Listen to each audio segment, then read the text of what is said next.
Okay, hey, hello everyone, and welcome back to the top 25 of 25.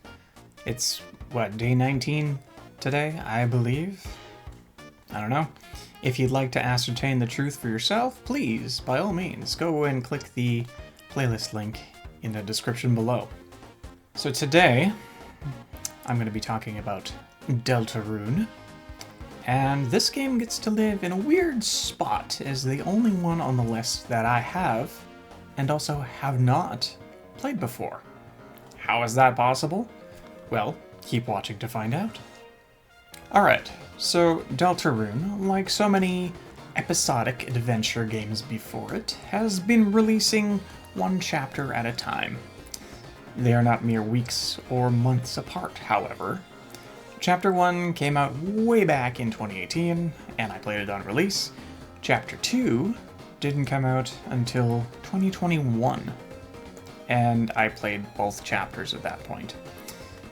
Then, on Switch 2 release day this year, chapters 3 and 4 both came out together, and I played all 4 of them back to back to back to back.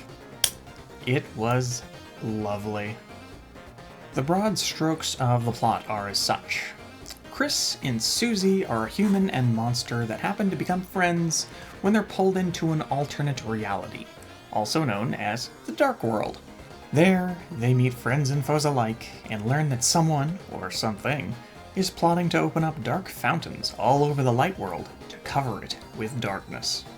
Their destiny, along with Prince Ralsei of the Dark World, is to seal the fountains and prevent certain doom. Every chapter has a specific theme based around light world objects, and chapter 3 is, by far, my favorite of the bunch. In this one, you become a contestant on a game show, where each round involves playing a very Zelda-style retro video game. It's only a small portion of the entire chapter, but it was such a cool idea and very distinct from the other chapters' gimmicks.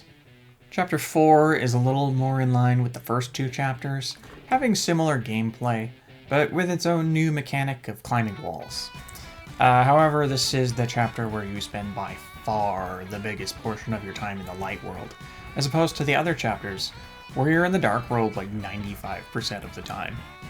This, I think, is also the chapter that spends the most time pushing forward the overarching story, rather than focusing on a more chapter-specific plot, like the other ones do.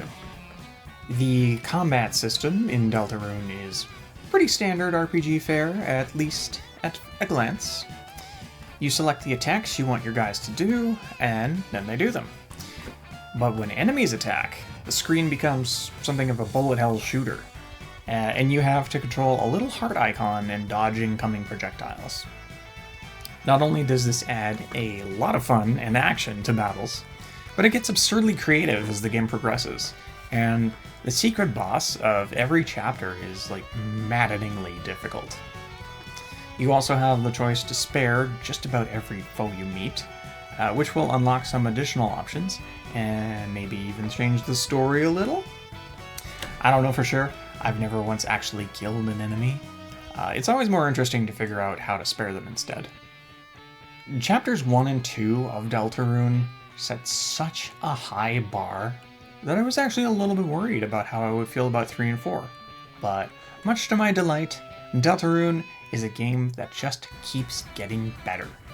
As the characters continue to develop and more pieces of the story come into place, it just gets more and more interesting. It's all driven by the same sense of humor and heart that Toby Fox first wowed the world with in Undertale. So, I honestly don't know why I was ever worried at all, really. And let me tell you, it is going to be a long, long wait until the release of the rest of the chapters. Alright, I know everybody out there is already an Undertale fan, but have you played Deltarune yet? And which chapter is your favorite? Tell me below in the comments. And until next time, thank you very much for watching this video. I hope you enjoyed it, and I'll see you on the next one. Bye-bye!